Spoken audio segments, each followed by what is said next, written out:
Хорошо, мы рассмотрели первый взгляд, это федеральное представительство.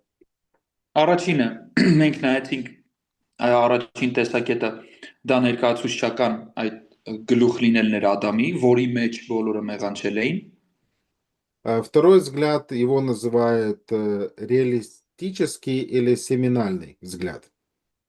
Երկրորդ տեսակետը իրատեսական կամ սիմինալն է Да, семинальный. կամ Семинал.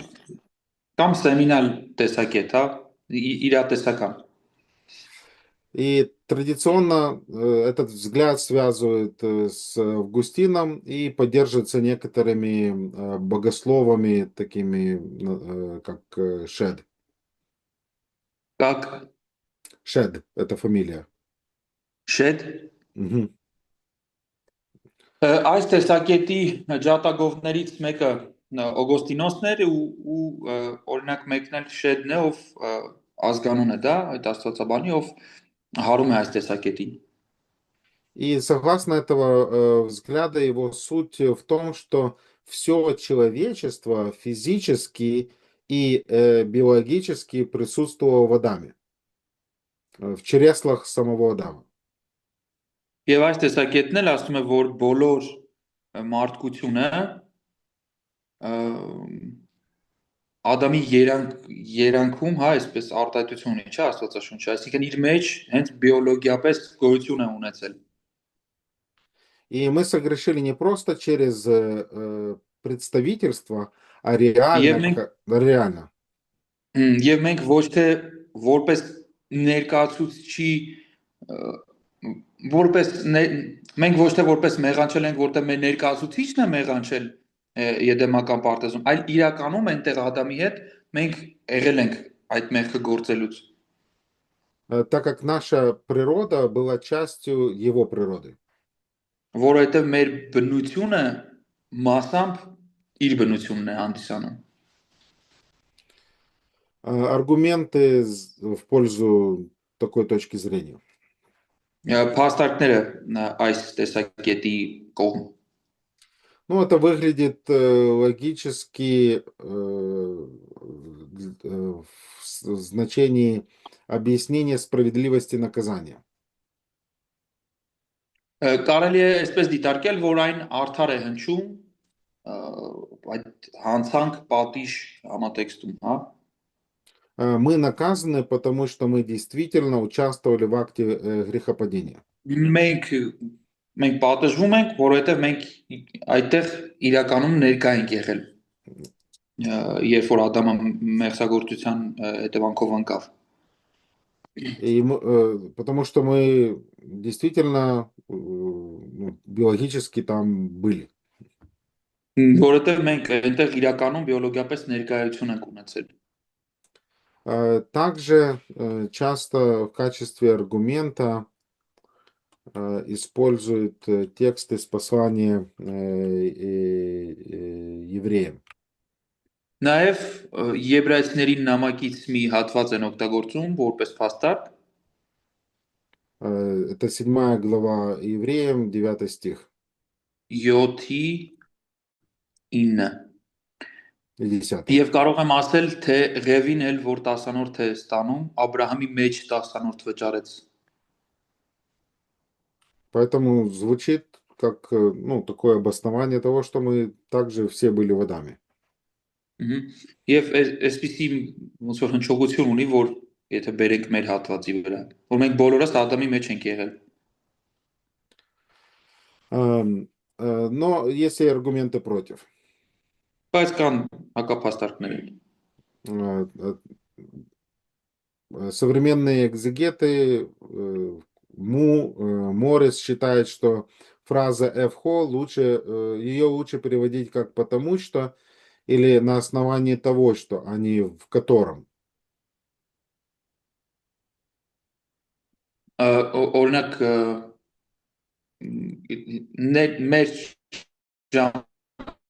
ժամանակակից էգզեգետներ, օրինակ Մորիսը ասում է, որ լավագույն կերպով այդ հունարեն արտահայտությունը, որի մասին մենք խոսեցինք, թարգմանվում է ավելի լավ կերպով թարգմանվում է ըստ համատեքստի, որովհետև այլ ոչ թե ըստ որում։ И эм, данный взгляд не объясняет, почему нам засчитывается только первый грех Адама, а не все его последующие грехи.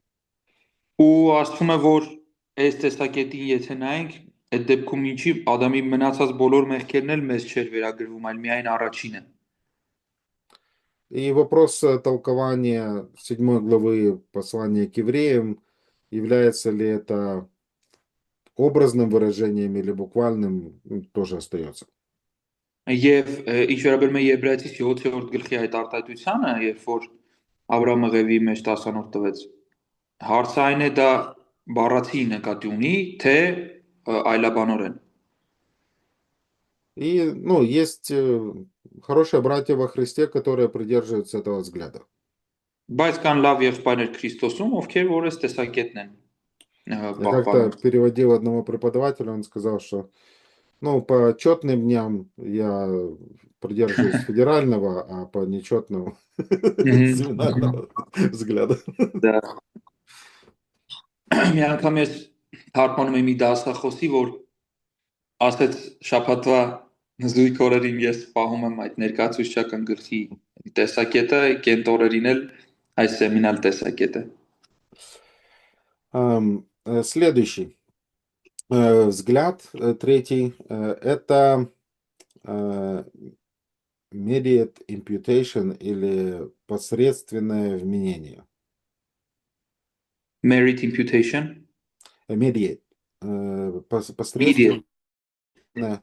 passion-ն է։ Հաջորդը երրորդ տեսակետը անմիջական վերագրությունն է։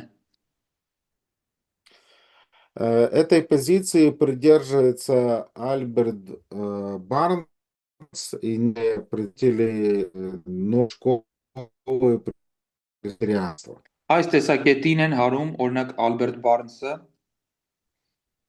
եւ երիցականության նոր դպրոցի որոշ անդամներ։ Суть этого взгляда заключается в следующем. Они утверждают, Ահա թե ինչն է նրանց պնդումը։ мы не несем юридической вины за грех Адама напрямую, Մենք ասում են իրավաբանական պատասխանատվություն ուղղակի կերպով չենք կրում Ադամի մեղքի համար, мы наследуем от Адама испорченную природу, склонность к греху. այլ մենք ուղղակի Ադամից ժառանգում ենք անկյալ այդ բնությունը, մեղքի հակվածությունը։ И из-за этой испорченности мы все лично грешим.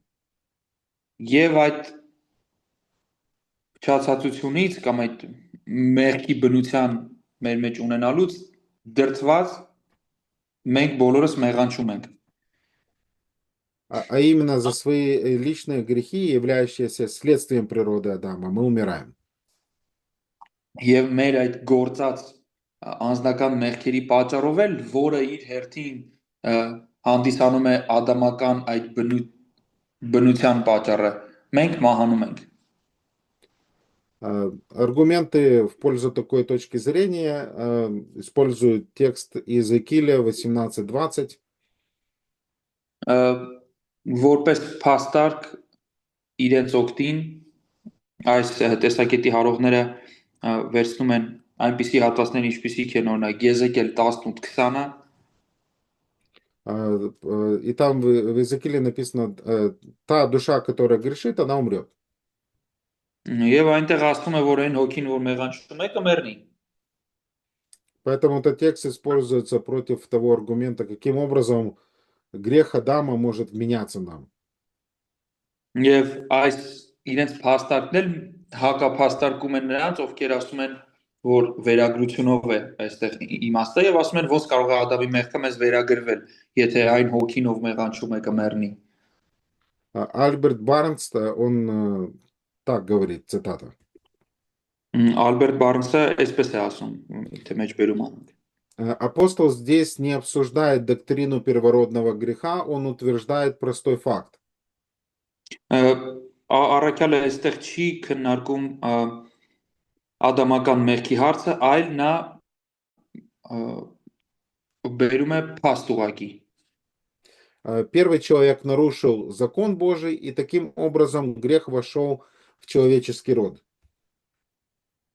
Առաջին մարդը մեղանչեց Աստծո օրենքի դեմ եւ դրանով մեղքը մտավ մարդկային սերնդի մեջ։ Все согрешили лично.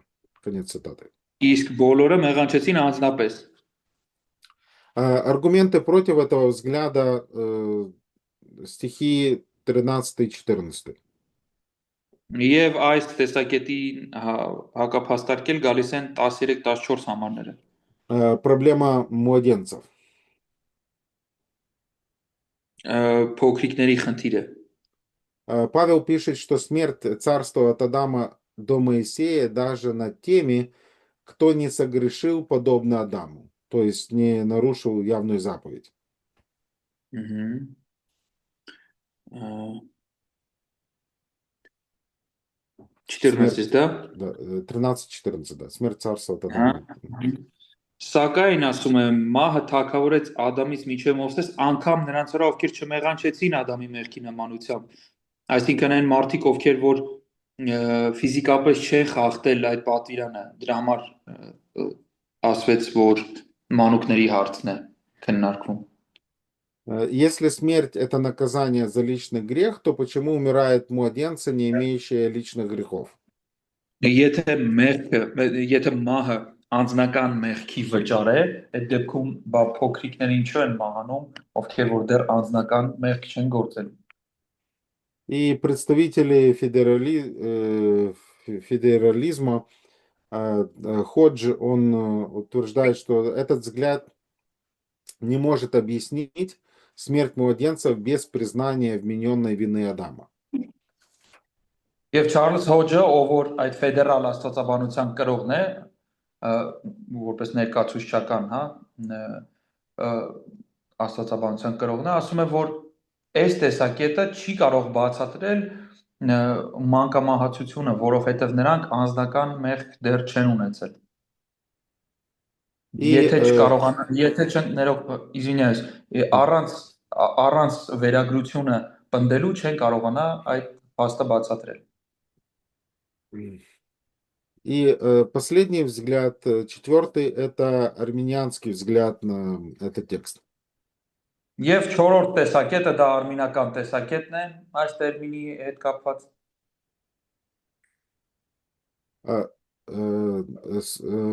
Адам Кларк и классический армянианизм придерживаются следующей точки зрения. Ադամ Կլարկը եւ դասական արմինականությունը այս տեսակետին են հարում։ Человечество наследует от Адама смертность и склонность к греху, но не вину, которая отправляет в ад. Смертность и склонность. Да, смертность и склонность наследует. наследует. Ինչ են ասում նրանք, որ մարդկությունը Ադամից ժառանգում է մահկանացու լինելը ու հակվածությունը մեղանչելու, բայց հենց ադամական մեղքը չի ժառանգում։ Вина первородного греха устраняется для всех людей через искупительную жертву Христа. Ադամական մեղքի Извиняюсь. Ну, предваряющая благодать, prevenient grace. Ադամական մեղքը չի վերագրվում ընդհանրական կերպով բոլոր մարդկությանը շնորհիվ Հիսուս Քրիստոսի ընդհանրական զոհի, այսինքն Քրիստոսի զոհով մարդկության враից Ադամի մեղքի պատասխանատվությունը վերցվում է, մնում է դրա հետևանքն ու հակվածությունը։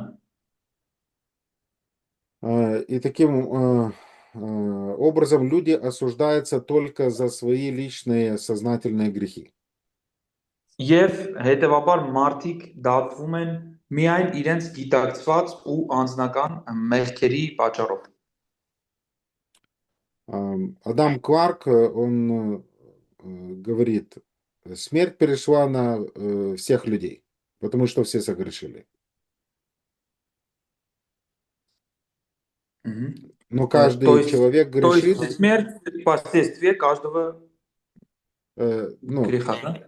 Ну, да, смерть перешла на всех людей, потому что все согрешим, но каждый человек грешит и Ի грешит по պատասխանատվության подобию преступления Адама. Ահա եւ նա այսպես է մեկնաբանում Ադամ Կլարկը ասում է որ ը, ըստ ասում է որովհետեւ բոլորը մեղանչեցին այսինքն բոլորի մեղքերի պատճառով իրենց вրա մահ եկավ Кларк отвергает идею, что мы рождаемся с виной, заслуживающей вечного проклятия до совершения личного греха. Կլարկը մերժում է այն գաղափարը որ մենք ծնվում ենք ադամական մեղքով արժանի դատապարտության մինչև այն պահը երբ որ կատարել ենք անձնական մեղք Ам, мой личный взгляд, я думаю, наиболее, скажем так, библейски обоснован федеральное представительство.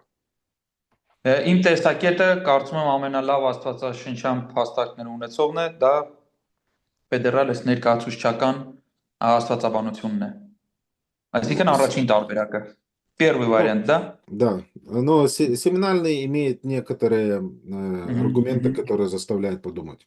մհմ։ Բայց սեմինալ տարբերակն էլ ունի որոշակի փաստարկներ, որ ստիպում են մտածել։ Так, поэтому, если вам скучно и вы хотите решить проблемы, Հրաման եթե դուք պարապեք եւ ուզում եք խնդիրներ լուծեք, напишите курсовую относительно данного взгляда. գրեք կուրսային աշխատանք այս տեսակետի վերաբերյալ։ Это одна проблема богословская этого отрывка. Սա մի սա մի խնդիրն է աստվածաբանական, որ այս հատվածի մասին ենք խոսում։ Но еще есть вопрос, как рассматривать эту типологию Адама и Христа с 15 по 21 стихи. Բայց նաև կա հարց, թե ինչպես դիտարկենք այս տիպոլոգիան կամ կերպաբանությունը 15-ից 21 համարներում հանդիպող Ադամի ու Քրիստոսի։ И все консервативные комментаторы соглашаются, что Павел прибегает к такому литературному и раввинистическому аргументу. Բոլոր կոնսերվատիվ մեկնաբանները համաձայն են, որ Պողոսը այստեղ ռաբինական այդ փաստարկն է մեջբերում Я так понимаю, на латыни этот аргумент звучит как фортиори. Это Как? не фортиори. Ну, латинское слово. Ну, Fortiori, латинское. Ну, я так понимаю, эта фраза означает тем более. Сравнение с чем-то и чем-то большим.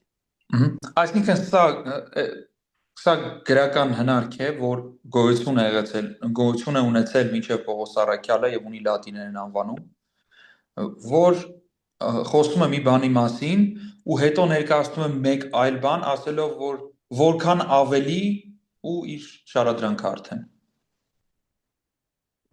И тут дискуссия поднимается относительно того, что, читая этот отрывок, некоторые могут поспешить или спешат и приходят к выводу об универсализме. Եվ այստեղ շատերը կարդալիս գալիս են շտապողական կերպով յունիվերսալիզմի գաղափարին И поэтому тут два таких лагеря: универсализм и партикуляризм. Եվ այստեղ փաստորեն ձևավորվում են երկու ճամբար, յունիվերսալիզմն ու պարտիկուլարիզմը, այսինքն մեկը ընդհանրական է վերցնում, այսինքն կեզերական ու մասնակի։ Поэтому универсалисты — это либеральные богословы, которые видят здесь всеобщее спасение. Յունիվերսալիստները դրանք можно еще раз извиняюсь.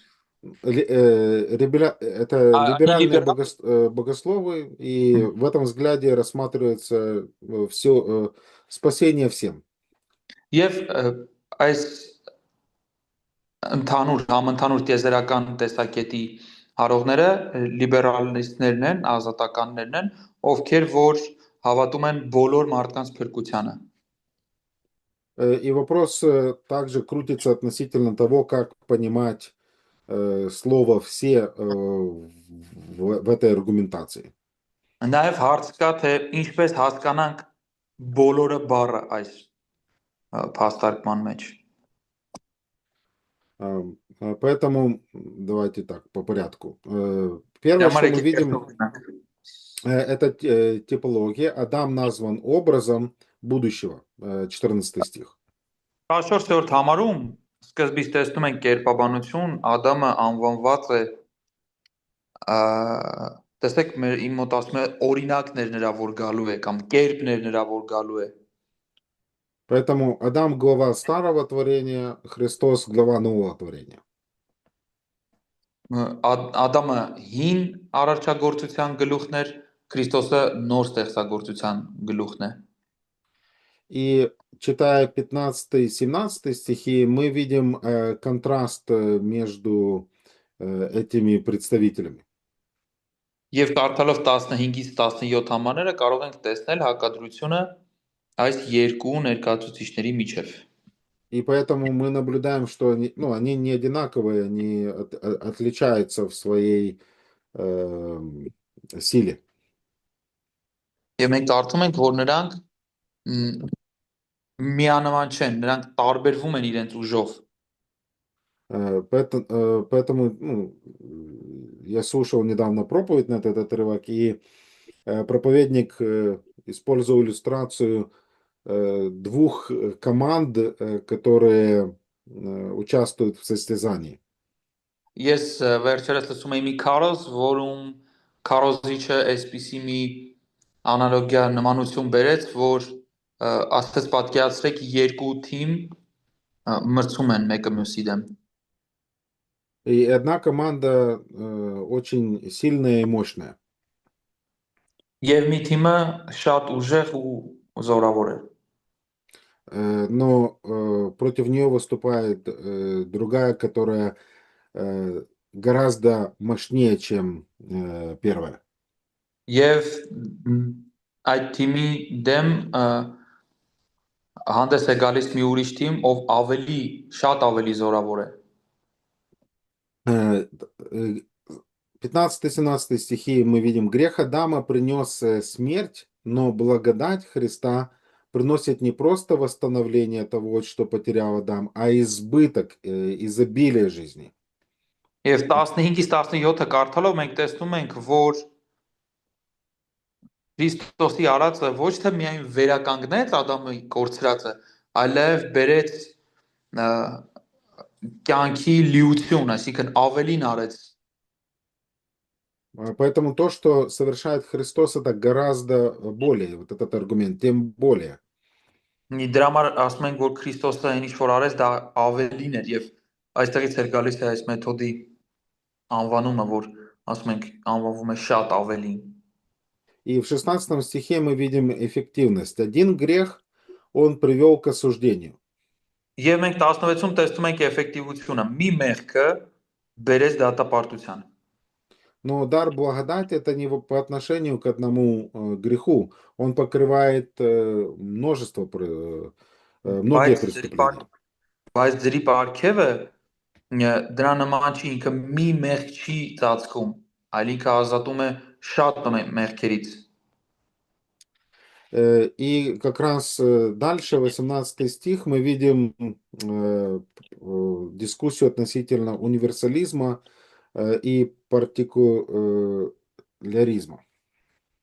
Եվ 18-ում արդեն տեսնում ենք զրույց այդ ընդհանրականության եւ մասնակցության հետ կապված։ И по сути тоже относительно этого взгляда, как понять, мы можем выделить, наверное, 4 взгляда, но, скажем так, есть две крайности. Մենք դա հասկանալու համար 4 տեսակետ կարող ենք էլի առանձնացնել, որում կա երկու ծայրահեղություն։ Поэтому фраза оправдание к жизни всем человекам поднимает вопрос, о чем идет речь. М,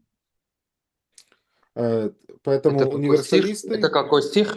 5.18. 18. Այսինքն այստեղ հարց է առաջանում այս բոլոր բառի հետ կապված, որ ասում է մեկի արդարության բոլոր մարդկանց կյանքի արդարած բանձրի պարգևը եկավ։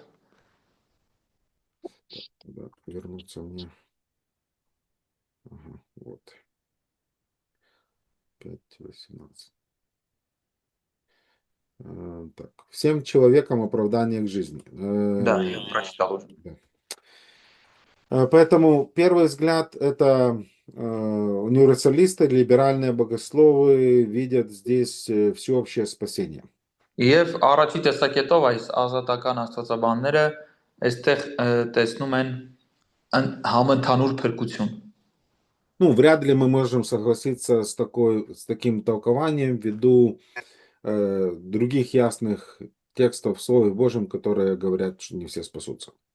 Մենք չենք կարող այս տեսակետի հետ համաձայնվել, որովհետև այն լույսի ներքո, որ մենք տեսնում ենք Աստծո խոսքի այլ հատվածներում, ինչ հստակ է խոսվում այն բանի մասին, որ ոչ բոլորն են փրկվելու։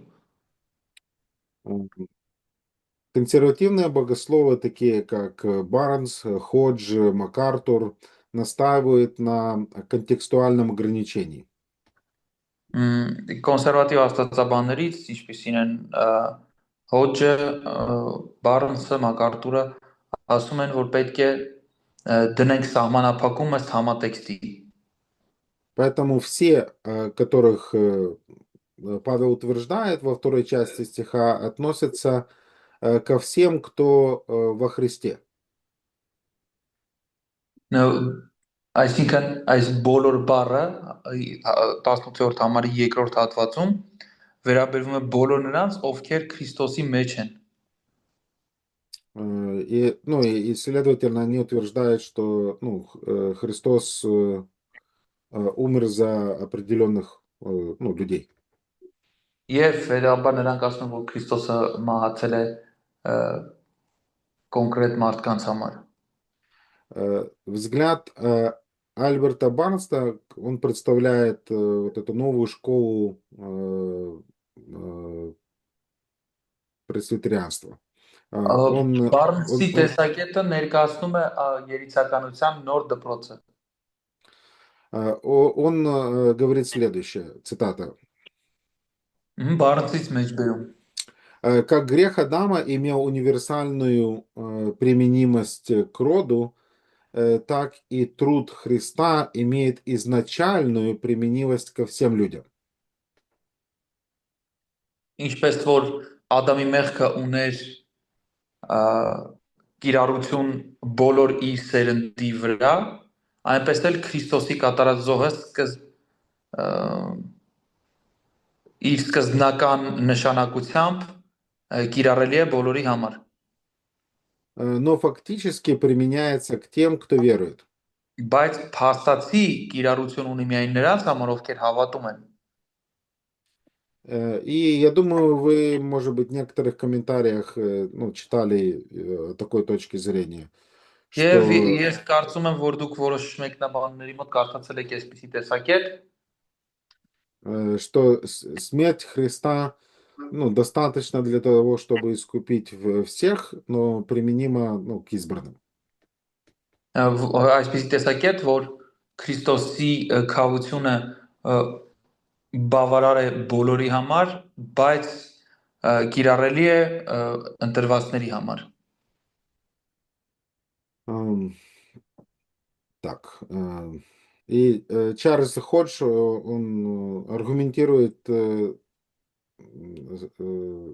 через концепцию союза.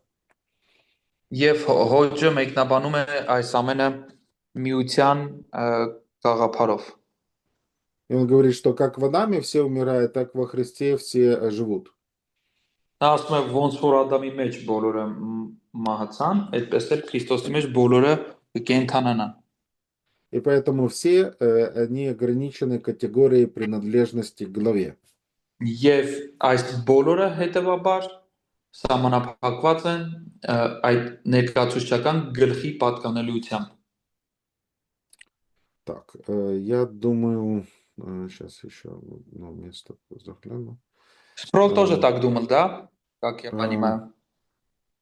м, По-моему, но у меня нет его М, слов. мгм. Так. Мгм. Так.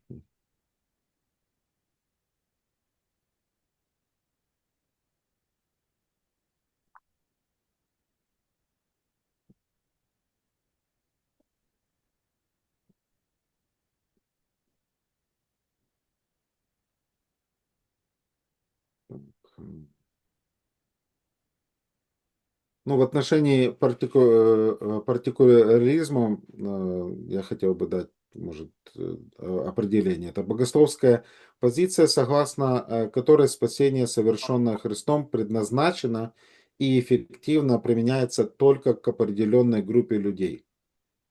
Պարտիկուլարիզմի, այսինքն այդ մասնակիության մասին կուզեի բացատրել, որ նա պնդում է, այս տեսակետը պնդում է, որ Քրիստոսի կատարած զոհը որոշված էր ու կիրառելի էր կոնկրետ մարդկանց համար, այսինքն ընտրյալների համար։ Поэтому применяется, ну, по отношению к верующим или к избранным, а не ко всему человечеству поголовно. Այսինքն կիրառվում է ընտրվածներին կամ հավատացյալներին միայն, այլ ոչ թե ընդհանրական կերպով։ И в богословии иногда также используется терминология ограниченное искупление или конкретное искупление definite atonement. Եվ աստվածաբանության մեջ օգտագործում է այսպիսի տերմինաբանություն, սահմանափակ քավություն կամ ը, հստակ, հա, որոշված քավություն, այսինքն էլի միտքը սահմանափակությունն է։ Так, у нас отключили свет, и до 4:30 его не будет.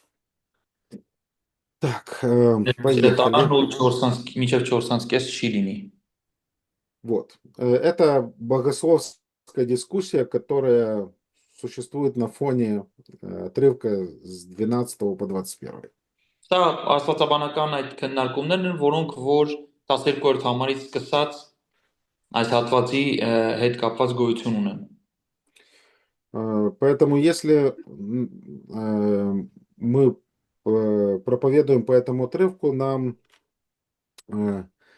нужно сделать предварительные выводы и не перекладывать ответственность на слушателей. Դա համար երբ որ մենք քարոզում ենք այս հատվածի վրա, մենք պետք է մեր նախորոք մեր տեսակետները հասկանանք, որ պատասխանատվությունը չդնենք լսարանի վրա։ Это не означает, что мы должны только обязательно излагать один взгляд, но предоставить аргументы в пользу того толкования, которое имеет наибольший вес. Սա չի նշանակում, որ մենք պետք է մենակ շեշտը դնենք մի տեսակետի վրա, բայց մենք պետք է բերենք փաստարկներ այն տեսակետի օգտին, որը որ տեսնում ենք, որ ունի ավելի մեծ հավանականություն։ И я думаю, что герменевтика, которой мы все придерживаемся, говорит о том, что текст Писания, он имеет одно значение. Եվ ես կարծում եմ, որ մենք բոլորս այդ տեսակետին ենք հերմենևտիկայի մասով, որ Աստվածաշնչի տեքստը մի նշանակություն ունի։ И, следовательно, ответственность проповедника, учителя прийти к одному верному толкованию. Եվ քարոզչի ուսուցչի պատասխանատվությունն է գալ մի ճիշտ մեկնաբանությանը։ И тут хорошо вспомнить Якова, что немногие делаетесь учителями, потому что мы много совершаем. Եվ կարևոր է հիշել Հակոբոսին, որ շատերս ուսուցիչներ չլինենք, որովհետև ուսուցիչները ավելի մեծ պատասխանատվություն են կրում։ И вопрос, в какой степени следует ну, обсуждать эти взгляды, зависит от духовного роста собрания. Что? Ну, в какой степени с кафедры говорить об всех этих моментах, Мгм. ну, зависит от духовного роста собрания, потому что для некоторых это Եվ будет просто выше Մгմ, крыши. մгм. Եվ թե ինչ խորությամբ ներկայացնենք այս բոլոր մանրամասնությունները ամբիոնից, կախված է նրանից, թե մենք ինչ լսարանի առաջ ենք տանում, որովհետև եթե մենք բոլորը ներկայացնենք ոչ կարող լսարանի առաջ, դա նրանց համար չափից շատ կլինի։ Поэтому, если проповедовать на этот текст, его можно ну, разбить следующим образом. Դրա համար եթե քարոզում ենք այս հատվածի վրա, կարող ենք հետևյալ կերպ բաժանում անել։ Э, э, Этот текст представляет собой глубокое богословское сравнение двух представителей человечества, Адама и Христа. Ասենք, որ այս հատվածը ներկայացնում է խորքային համեմատություն մարդկության երկու ներկայացուցիչների միջև Ադամի ու Քրիստոսի։ Из 12 по 14 Павел дает объяснение и приводит аналогию, сравнение. 12-ից 12-ից 14-ը Պողոս Առաքյալը բերում է նմանություն եւ համեմատություն։ Э, И говоря об этой аналогии, в 12 стихе он говорит, как грех вошел в мир. Եվ այս նմանության մասին խոսելով ասենք, որ նա 12-ում խոսում է այն բանի մասին, թե ինչպես մեղքը մտավ աշխարհ, И 13-14 стихи описывают, как грех действовал в периоде от Адама до Моисея. եւ 13-ը խոսում է այն բանի մասին, թե ինչպես էր մեղքը գործում աշխարհում Ադամից մինչև Մովսես։ И Павел делает в этих стихах утверждение, что смерть, она царствовала и над теми, которые ну, не согрешили подобно преступлению Адама. Եվ Պողոս ասում է, որ ներողություն մահը թակավորեց անգամ նրանց վրա, ովքեր չմեղանչեցին Ադամի մեղքի նմանությամբ։ Но закона не было, и поэтому не было этого мнения. Но Адам, он является вот этим образом будущего Христа. Եվ օրենքը չկար, այդ վերագրությունը չէր լինում, եւ բայց Ադամը հանդիսանում էր որպես Քրիստոսի պատկեր։ Второе, это отрывок с 15 по 17, мы наблюдаем эскалацию или превосходство. 15-ից 17-ում մենք էսկալացիայի մասին ենք արդեն տեսնում, որ խոսք է գնում գերակայության հետ կապված։ 15 стих указывает на качественное различие. 15-ը խոսում է որակական տարբերությունների մասին։ Преступлением одного подвергли смерти многие, то тем более благодать Божия и дар преизбыточествует для многих. Մեկի հանցանքով շատերը մեռան, այլ որքան ավելի Աստծո շնորհքի պարգևը շնորհքով ավելացավ շատերի վրա։ И 16 стих подчеркивает количественное различие. 16-ը 16-ի Да. 16-ը խոսում է քանակական տարբերության վրա։ Суд Քանակական տարբերության մասին։ за одно преступление к осуждению и дар благодати к оправданию от многих преступлений. Ասում է, որ մեկի մեղքի հետևանքը տանում է դատապարտության, բայց ձրի պարգևը շատ հանցանքներից արդարացման։ И также мы видим превосходство в царствовании. Смерть царствовала через Адама. Եվ թագավորության մեջ ենք տեսնում գերակայություն։ Մահը թագավորեց մեղքով Ադամի միջոցով։ И Павел говорит, то тем более приемлющие обилие благодати будут царствовать в жизни посредством Иисуса Христа. Եվ Պողոսն ասում է, որքան ավելի նրանք, ովքեր ընդունում են շնորհքիլությունն ու արդարության պարգևը, պիտի թագավորեն կյանքի մեջ Քրիստոս Հիսուսով։ Третье, что мы наблюдаем в этом тексте, стихи 18 и 19. Երրորդ բանը, որ մենք հետևում ենք այս հատվածում, 18-19 համարներն են։ Павел говорит о последствиях, и он указывает на действие, результат и механизм. И Механизм. Եվ Պողոս առաքյալը խոսում է գործողության մասին, հետևանքի եւ կերպի մասին, մեխանիզմի մասին։ Действие – это преступление одного противопоставляется праведному поступку одного, ну, то есть другого, Адама.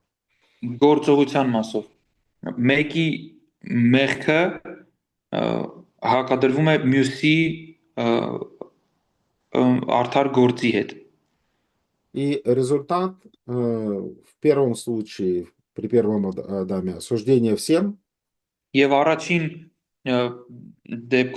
առաջինի դեպքում մեկի այդ մեղքը տարավ դատապարտության բոլորին, противопоставляется к оправданию к жизни всем, и мы уже говорили о той дискуссии, которая там присутствует. Եվ այդ մեկի մեղքի հետևանքը, որ տանում է դատապարտության, կդրվում է մեկի հնազանդությանը, որով շատերը պիտի արդարանան։ Մենք այդ բոլոր բառի մասին արդեն խոսեցինք։ И 19 стих описывает механизм этого результата, последствия. Непослушанием одного человека сделались грешниками многими. Եվ 19-ն խոսում է մեխանիզմի մասին, ասում է, որ մեկ մարդու անհնազանդությամբ շատերը մեղավոր դարձան։ То также послушанием одного Христа сделаются праведные многие. Այդպես էլ մեկի հնազանդությամբ շատերը պիտի արդարանան։ И четвертое, что делает апостол Павел, 20-21 стих, он говорит о роли закона. Չորրորդը, որ անում է առաքյալը, 20-21 համարներում խոսում է օրենքի դերի մասին։ Зачем тогда пришел закон? Այդ դեպքում ինչի համար եկավ օրենքը։ Мы видим в 20 стихе, он делает два утверждения. Первое, это закон пришел, чтобы умножилось преступление. Եվ մենք տեսնում ենք, որ նա այստեղ պնդում է անում, ասում է մեղքը եկավ, ներողություն, օրենքը եկավ, որպեսզի հանցանքը շատանա։ Поэтому фактически закон, он сработал как катализатор, благодаря которому грех стал очевиден как нарушение воли Бога.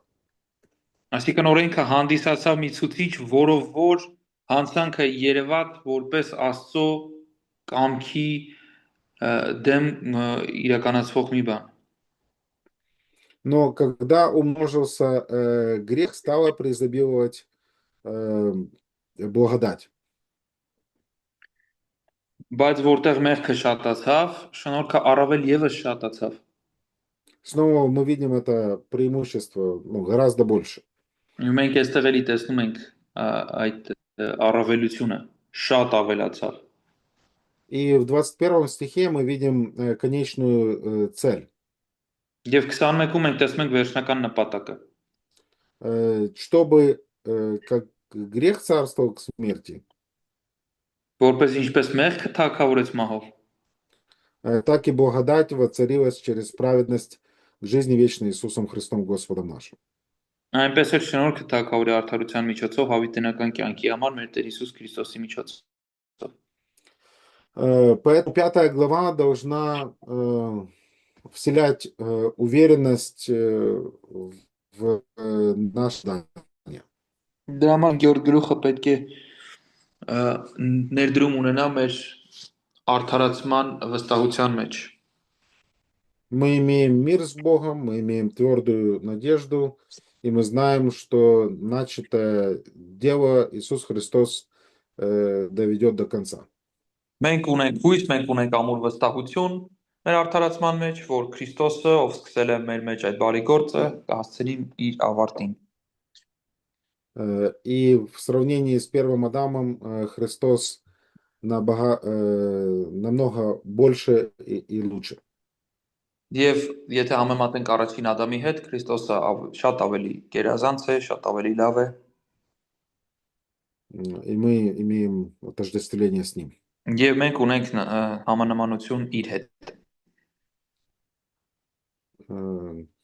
Хорошо. Есть, может, какие-то вопросы? Միգուցե կան հարցեր։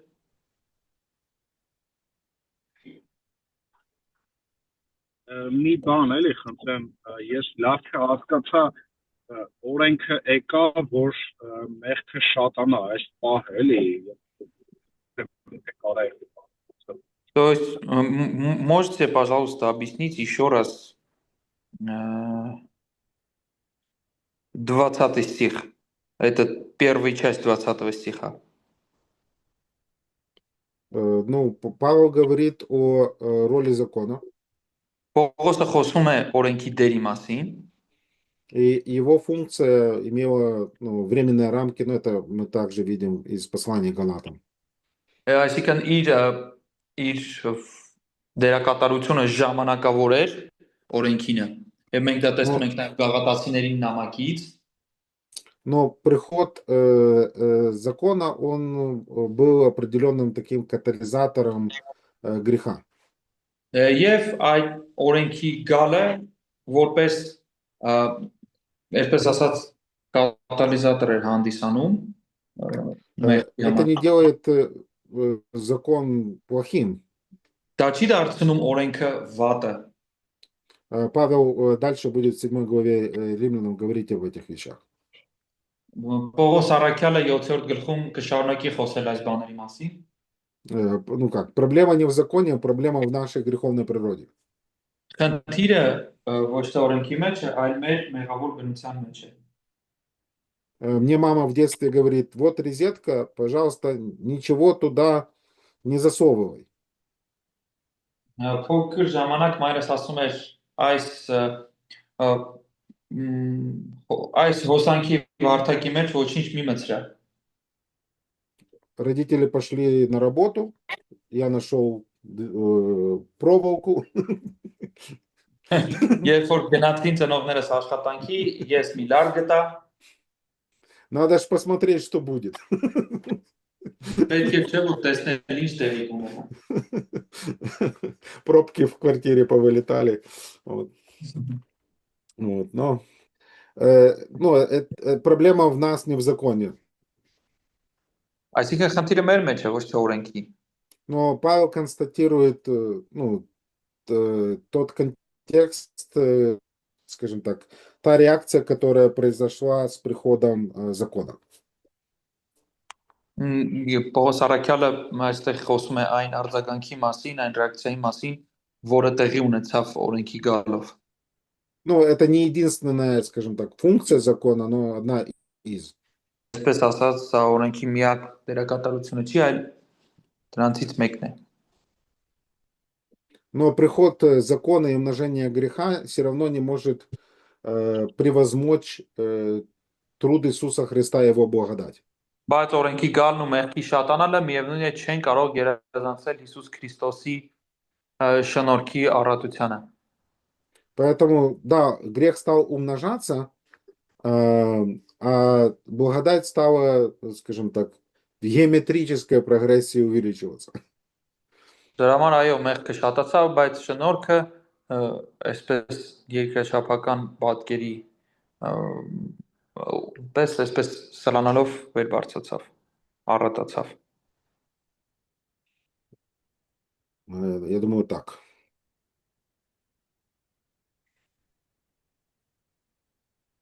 Помогает? Կողքնի սա։ Да, немножко. Хорошо. Я просто не понял вот этот стоп, вот это слово. Это уж որ ավելանա, այդ պահը ես չէի հասկանում, էլի։ Здесь написано, закон пришел, чтобы и у брата и у брата был вопрос по поводу этого, чтобы. Мгм. Ну, это указывает на... Он не понимает этот момент, зачем так написано, чтобы. Ну, скажем так, звучит, наверное, просто, но это часть Божьего плана. Бог так захотел, это была его цель. Այսինքն կարող է մի քիչ պարզ հնչի, բայց սա Աստծո ծրագրի մի մասն է։ Աստված էր այդպես ուզել, որ այդ նպատակով էր արել, որ օրենքի գալուստը այդպես լինի։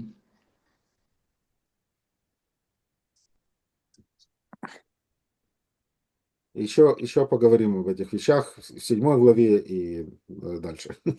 Դեռ կխոսենք այս բաների մասին 7-րդ գլխում եւ հետո էլի։ Спасибо. Теперь 6 глава по 8 главу 17 стих, если я не ошибаюсь. 6-ից մինչև 8-ի 17-ը, 9-ից 8-ի 18-ը։ Доктрина освящения.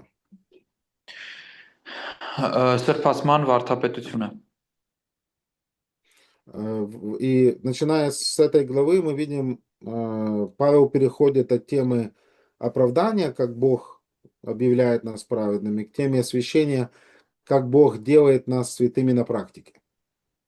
Եվ մենք այստեղ տեսնում ենք անցում արդարացման վարդապետությունից նրանից, որ թե ինչպես է Աստված մեզ արդարացնում, անցում ենք անում դեպի նա, թե ինչպես է Աստված մեզ գործնականորեն սրբացնում։ Поэтому, римлянам послание предоставляет нам этот фундамент рассматривать спасение в 3 категориях. Դրա համար հռոմեացիների նամակը մեզ տալիս է այդ հիմքը, որ փրկությունը դիտարկենք այդ 3 աստիճաններով։ Мы уже оправданы в определенный момент нашего обращения. Մենք արդեն արդարացված ենք կոնկրետ մեր դարձի ինչ որ պահին։ Мы еще не прославлены, это будущее. Մենք դեռ փառավորված չենք, դա ապագայում է։ Но сейчас мы находимся в настоящее время в процессе освящения, уподобления Иисусу Христу. Բայց հիմա մենք գտնվում ենք սրբացման գործընթացի մեջ, Քրիստոսին նմանեցման գործընթացի մեջ։ И мы можем найти отрывки в Писании, которые говорят о том, что мы уже спасены, мы спасаемся и мы будем спасены. Մենք կարող ենք Սուրբ գրքում գտնել հատվածներ, որտեղ խոսում են բանի մասին, որ մենք արդեն փրկված ենք։ Կարող ենք գտնել այնպիսի հատվածներ, որտեղ խոսում է, որ մենք փրկվում ենք, եւ այնպիսի հատվածներ, որ մենք կփրկվենք։ И если вы помните, в 3 главе перед выводом относительно состояния человечества перед Богом, апостол Павел приводит там возражения возможные. Եվ եթե հիշում եք 7-րդ գլխի հետ կապված Աստծո առաջ մարդկանց կարգավիճակի հետ կապված զրույցում Պողոս առաքյալը հնարավոր առարկություններից էր խոսում։ И хотя апостол Павел уже дал краткий ответ, теперь мы видим более такую расширенную версию относительно возможных возражений или злоупотребления учения о благодати. Եվ չնայած նրան, որ այո տվել էր կարճ պատասխան ամփոփ, հիմա տեսնում ենք ավելի լայն շարադրություն շնորհքի վարդապետության վերաբերյալ։ Если как только что мы услышали с 12 по 21 стих 5 главы, Божья благодать покрывает любой грех. Եթե մենք ինչպես որ լսեցինք 5-րդ գլուխ 12-ից 21 հատվածում, եթե Աստծո շնորհքը ծածկում է ցանկացած մեղք, то означает ли это, что мы можем грешить сколько угодно? դա արդյոք նշանակում է, որ մենք կարող ենք մեղանչել այնքան, ինչքան ուզում ենք։ И этот отрывок обычно делится на две основные части. Այս հատվածը սովորաբար բաժանվում է երկու հիմնական մասերի, И первое из них это с 1 по 14 стих. ու առաջինը դա 1-ից 14 համարներն են։ И в этом отрывке Павел утверждает, что верующий не может продолжать жить в грехе, потому что его отношения с грехом фундаментально изменились. Եվ այստեղ Պողոս առաքյալը ասում է, որ հավատացյալը չի կարող մնալ մեղքի մեջ, որտեղ մեղքի հետ իր հարաբերությունները արմատականորեն փոխվել են։ Поэтому снова Павел прибегает к этому диалогу, предвосхищая возможные вопросы. Դրա համար Պողոս առաքյալը վերադառնում է այս զրույցին նախորդ կերպով բարձրաձայնելով այն հարցերը, որոնք հնարավոր է առաջ կգան։ Логика оппонента представлена в 1 стихе. Оставаться ли нам в грехе, чтобы умножилась благодать? Հակառակորդի տրամաբանությունը շարադրված է առաջին համարում։ Մնանք մեղքի մեջ, որ շնորհքը շատանա։ Поэтому, если благодать прославляет Бога, давайте дадим Богу больше поводов для прощения. Այսինքն, եթե շնորհքը շատանում է, մեղանչելով, այդ դեպքում եկեք Աստծուն ավելի շատ И снова мы видим в греческом языке категоричное отрицание никак, никоим образом.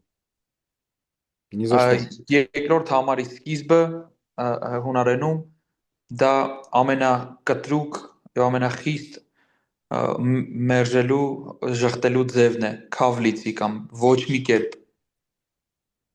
Мы умерли для греха, как же нам жить в нем? Մենք մեռանք մեղքի նկատմամբ։ Поэтому смерть меняет все. Мертвый не реагирует на старые стимулы. На старые стимулы. Այսինքն մեռած մարդը հին դրդապատճառներով այլևս չի տառապում, դրանց չի արձագանքում։ И начиная с 3 по 10 стих мы видим аргументацию Павла, и он говорит про единство со Христом. 3-ից 10 տեսնում ենք Պողոս առաքյալի փաստարկը, Քրիստոսի հետ միությունը։ И говоря об этом единстве, Павел использует 3 ключевых слова, чтобы объяснить процесс победы над грехом. Եվ այս համատեքստում Պողոս առաքյալը օգտագործում է 3 բանալի բառեր, որպեսզի ցույց տա հաղթանակը մեղքի նկատմամբ։ Это знать, почитать и представлять. Դա իմանալ, համարել եւ պատկերացնել։ Когда мы проповедуем по тем или иным текстам Библии, нам нужно напоминать себе и нашим слушателям, что применение Писания не всегда означает обязательно что-то сделать. Երբ որ մենք կարողանում ենք մեր լսանին պետք է բացատրենք, որ Սուրբ գրքի կիրառումը ոչ միշտ է ենթադրում իրենից ինչ-որ բան անել։ Но иногда это означает, что мы должны знать и как мы должны думать. Եվ ժամանակ առ ժամանակ այն նշանակում է, թե ինչ մենք պետք է иմանանք եւ ինչպես պետք է մենք мտածենք։ Но некоторые верующие почему-то, когда там задают вопросы какие-то, и ты пытаешься им показать, вот так вы должны смотреть на вещи, они говорят, не, просто скажите, что нам нужно сделать. Եվ որոշ հաղթացյալներ հարցում են, ասում են, ինչ պետք է անենք, դու ասում ես, այս կերպով պետք է նայես հարցերին, ասում է, չէ, դու ինձ ասա, ես ինչ պետք է անեմ։ Но Павел ясно показывает в послании к римлянам, что процесс освящения – это не просто изменение поведения. Բայց Պողոս առաքյալը հռոմեացիներին նամակում հստակ ցույց է տալիս, որ սրբացման ընթացքը դա ոչ միայն պահելաձևն է։ Должно происходить преобразование разума. պետք է մտքի փոփոխություն տեղի ունենա։ И поэтому, объяснив Евангелие с 1 по 11 главы, в 12 главе Павел переходит к практическому применению и говорит о преобразовании разума. Դրա համար խոսելով առաջին 11 համարներում աստվածաբանական թեմաների վերաբերյալ 12-րդ гլխից Հռոմեացիներին նամակի Պողոս Առաքյալը հենց բացում անում է մտքի նորոգության թեմայով։ И мы знаем, я думаю, отрывки из Писания, посланий Колоссянам, Ефесянам. Մենք կարծում եմ Սուրբ գրքից Կողոսացների, Եփեսացների թղթերից գիտենք հատվածներ, где апостол Павел использует аналогию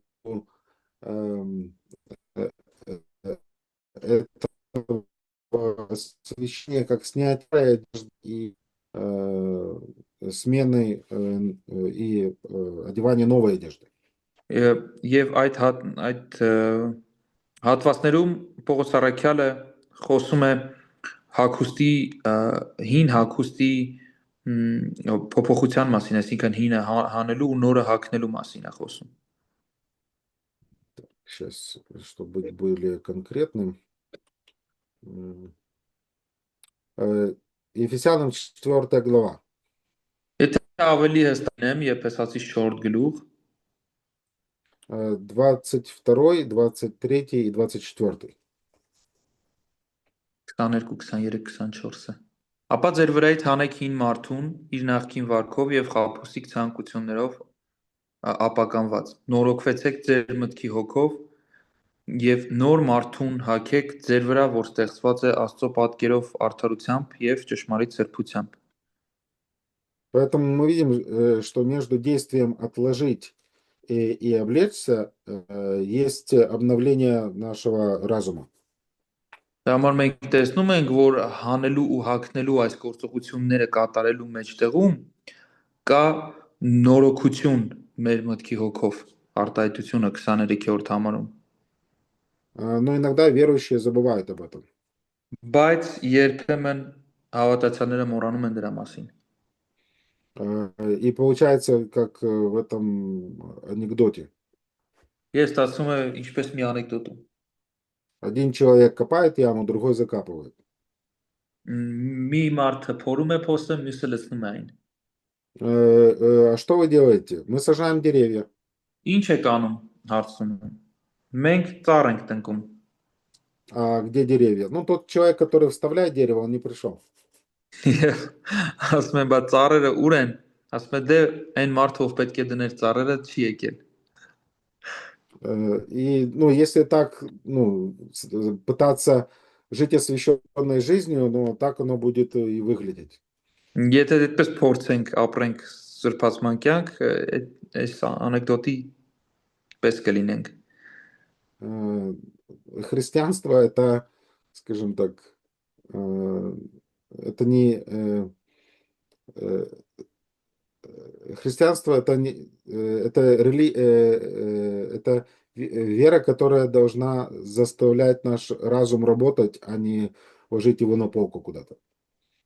Քրիստոնեությունը այնպեսի կրոն է, որ պետք է մեզ ստիպի մեր ուղեղներին աշխատել, ոչ թե ինչ որ դարակի վրա դնել։ Поэтому апостол Павел определенно делает акцент в этом отрывке на том, что мы должны знать, почитать и представлять.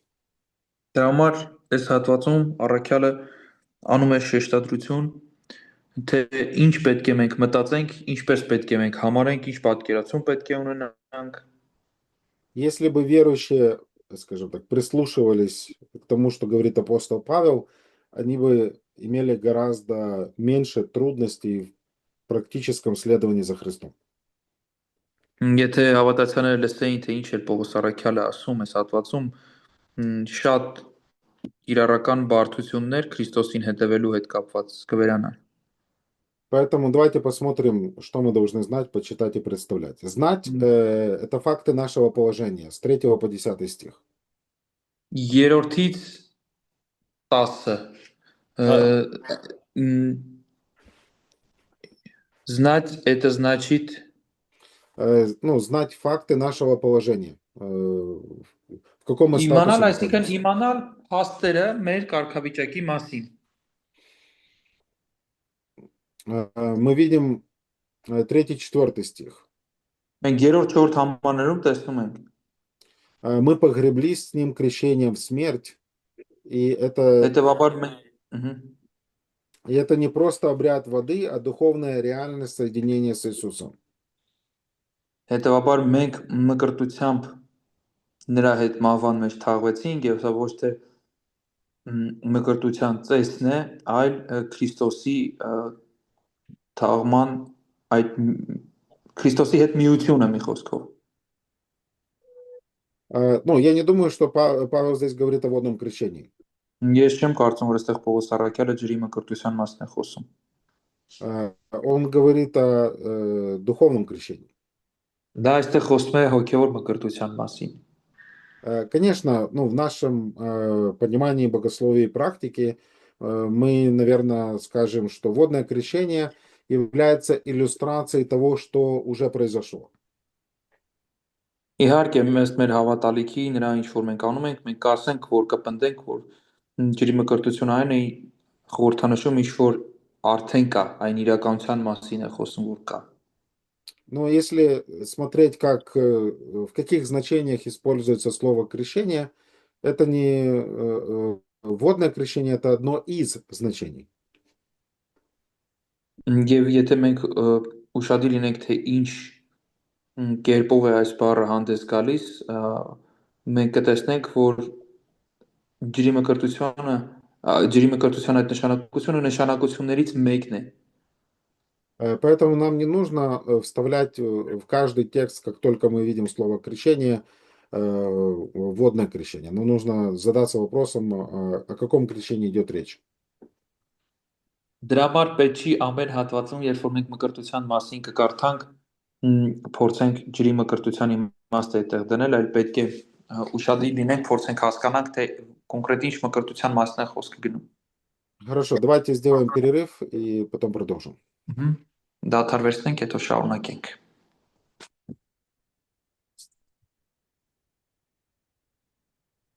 Так, 10 минут вроде, да? Да. Хорошо. Да.